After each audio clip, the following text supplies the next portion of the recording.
Donc nous voici arrivés à Araba, petite station de montagne, beaucoup moins connue que sa prestigieuse voisine, Cortina d'Ampezzo. Les équipements sportifs sont modestes, mais par contre au niveau des établissements pour accueillir le tourisme, aussi bien en location que les hôtels, c'est vraiment magnifique. Tous avec de taille moyenne et très bien habillés avec des balcons en bois magnifiquement fleuris. C'est vraiment un régal. Laver, c'est mieux. Ouais, c'est vrai. Alors, déjà pour les laver, c'est mieux. Et en plus, en général, ils sont plus. Et nous on gueule quand ils sont à l'envers. Les gamins ils laissent ça à l'envers. Ah bon? Ah bah ouais, c'est chiant parce qu'on est ouvert à l'endroit. Ouais, mais normalement, pour les laver, il faudrait qu'il faut les mettre. Alors, qu'est-ce qu'on pense de mes caleçons? Allez, pendant que Dominique et Fabien finissent d'étendre leur linge, eh bien, nos amis allemands, eux, sont venus avec leurs jouets. Ils ne sont pas les mêmes que les nôtres, mais ils sont venus prendre une petite coupe de champagne à l'hôtel des Alpes à côté. Et donc, le propriétaire de la Ferrari rouge m'a dit laquelle tu choisis, la rouge ou la jaune. Bah, j'hésite encore, franchement, les deux sont magnifiques. Petite réunion entre amis ferraristes. Voilà, ils viennent boire un petit café, un petit chocolat à l'hôtel des Alpes. C'est sympa, quand même.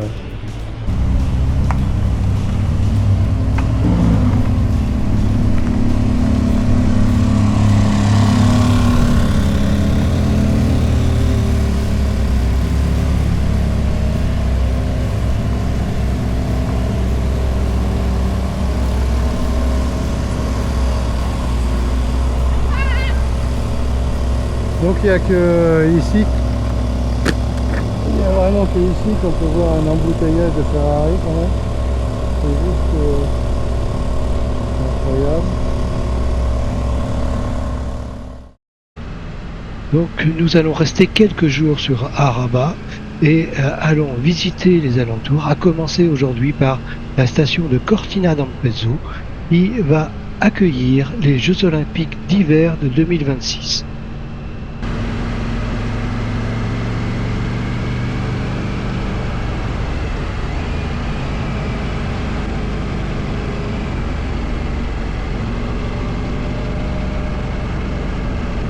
Sur les routes, on fait parfois des découvertes étonnantes comme cette véritable voiture électrique puisqu'elle embarque elle-même ses propres panneaux solaires. Ça roule pas bien vite, mais en attendant, qu'est-ce que c'est beau et insolite!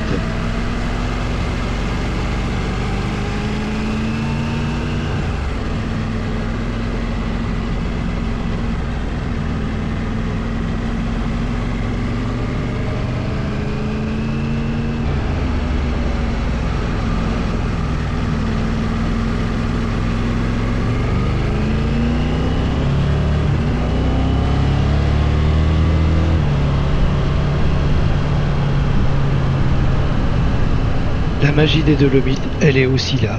À la sortie d'un virage entre les sapins se dresse tout d'un coup un rocher, la montagne, incroyable, d'une beauté exceptionnelle et qui va tutoyer à rejoindre un ciel d'un bleu pur, fantastique.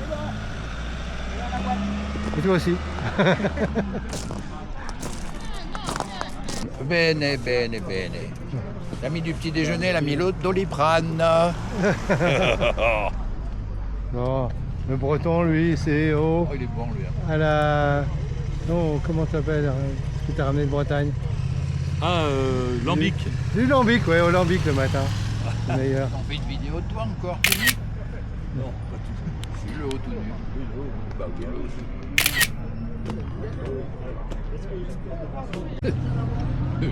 T'as qu'à remplir mon pantalon, c'est... Oh non, mon frère. Mais non, je rigole, mon petit chéri. T'arrêtes, toi, de Non, enfin, fais gaffe quand même. Mais, quand même. Bon, allez-y, on va vous pourrir en descendant. Voulez-vous faire un petit resto ce soir? Ouais, un petit. Dans la station, oui, enfin un resto. Là, j'ai testé le chocolata. Dans la station, il y a plusieurs restos. Et puis là, on peut y aller en moto parce que le resto, on va Ça, pas non, boire. mais je teste ça. Ça va peut-être claquer aussi, hein. Alors là, on monte au col justement de... Oh, j'ai perdu le nom. On était juste avant là. Ces paysages sont... Dans les Alpes, en France c'est beau, mais là c'est encore une autre dimension, quoi.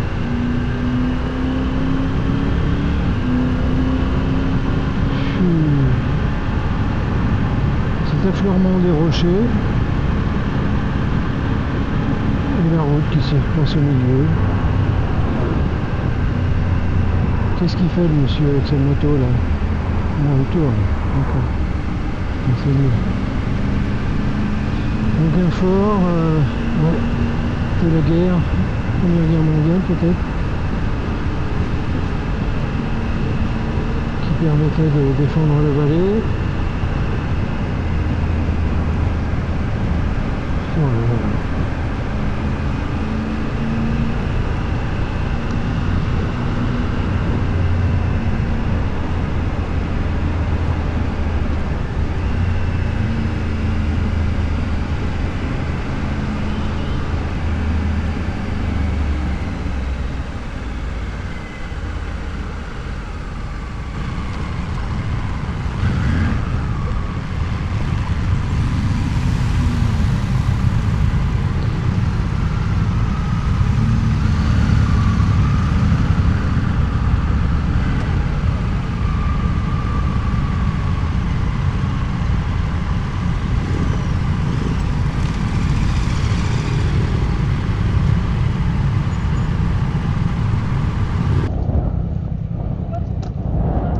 Voilà, là, on entend une petite brise qui vient.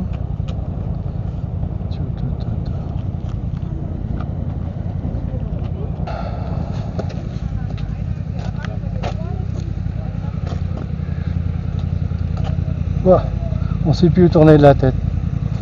C'est clair, on ne sait plus où tourner de la tête. Vous dites 360 ? Oui. Voilà. Là, on ne sait plus où tourner de la tête. Voilà le paysage qu'on l'envoie partout, ces splendeurs.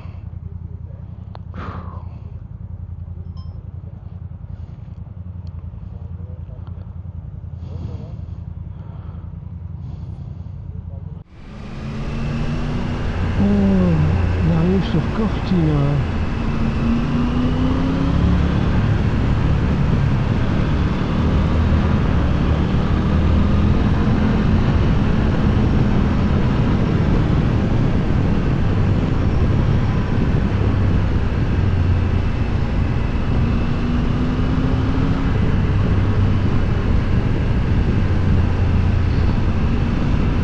Donc les valises à vélo qui dépassent. Alors, je vais essayer de les dépasser.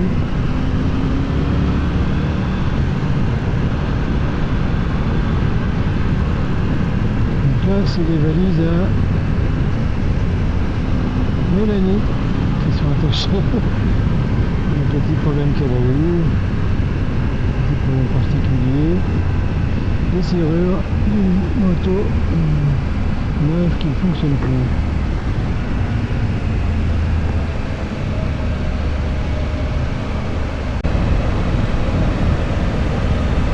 Qu'est-ce que c'est que ce bâtiment incroyable? Regardez-moi ça. Oh, c'est fantastique. Oh là là. La taille et la perfection.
Là, on est au lac. Il s'appelle comment ce lac? En dessous. Près de Cortina. Et donc le paysage, il est juste magique, irréel tellement. Ouais, tellement fantastique, on s'attend juste à voir d'un moment à l'autre surgir Sissi l'impératrice. Voilà. Non, là, c'est Fabien. Mince. Quelqu'un qui a fait le Stelvio, je le reconnais. Ouais. Il y en a plusieurs qui l'ont fait à première vue là. Et tous avec le même t-shirt, c'est pas mal.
Donc visiblement mon micro DJI devait être en panne de batterie, donc je fais un commentaire off.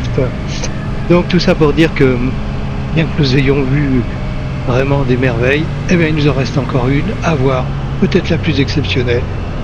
Sur la route du retour, le Passo di Gio ou di Gio, je ne sais pas comment on dit, je n'ai pas fait d'italien, mais là qui offre à 360 degrés un point de vue incroyable.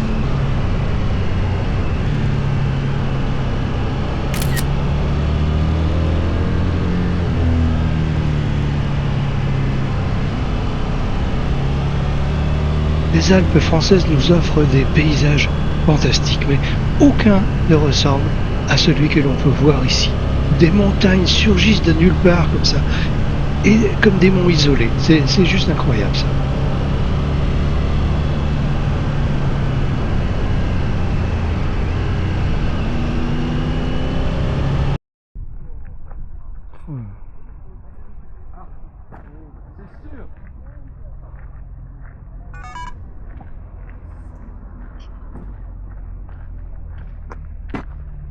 Toujours aussi beau.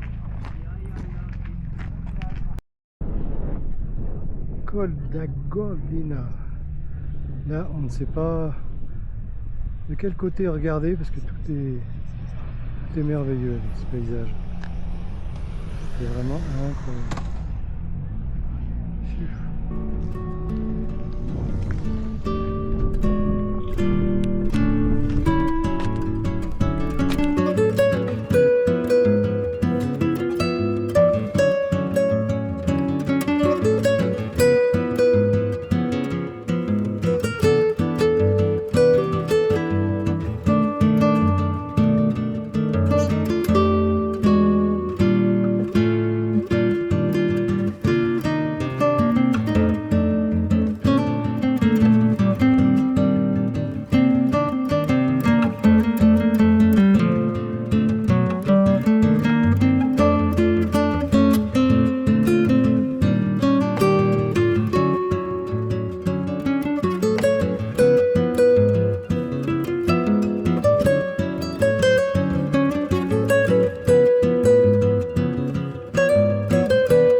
nombre d'entre vous auront bien sûr reconnu les images qui accompagnent notre générique pour notre série consacrée aux Dolomites, là, à notre road trip sur les Dolomites, mais avouez que ces paysages comme ça en valaient la peine, puisque vraiment, on ne voit ça nulle part, des paysages comme ça.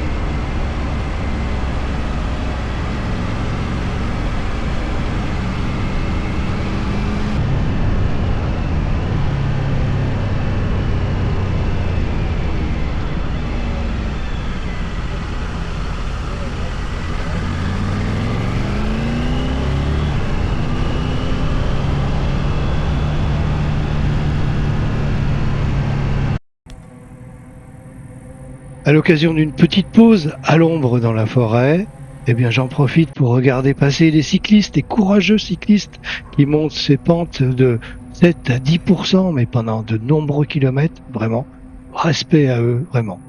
Eh bien mon oreille est attirée par un bourdonnement que je connais bien, et pour cause, parce que je n'en oublie pas ma passion pour l'apiculture, et je vois cet magnifique alignement de ruches, là, qui sont vraiment exposées dans un décor magnifique, là, avec vierge de toute pollution. Vraiment, on doit faire un miel de montagne, là, exceptionnel, je n'en doute pas. Regardez, ça travaille bien encore. Là, on voit que on travaille. Les entrées sont vraiment réduites. Je suis vraiment étonné. Elles sont très très réduites. Je rappelle un passage. Donc y aurait-il des frelons ici? Je ne sais pas. C'est vraiment... voilà. Alors on m'a dit que dans le... non loin de là, parfois, il y a des apiculteurs qui mettent des ruches pour faire récolter du miel de rhododendron. Donc je ne sais pas s'il y en a à proximité. Allez, deux petits détails techniques. Là, d'abord, cette tôle qui recouvre l'ensemble des ruches, ce qui signifie que ces ruches doivent être sédentaires et voire y passer l'hiver. Et puis d'autre part, les petites punaises bleues et vertes, ce qui signifie l'âge des reines. La punaise signifie que c'est une reine de l'année, en bleu.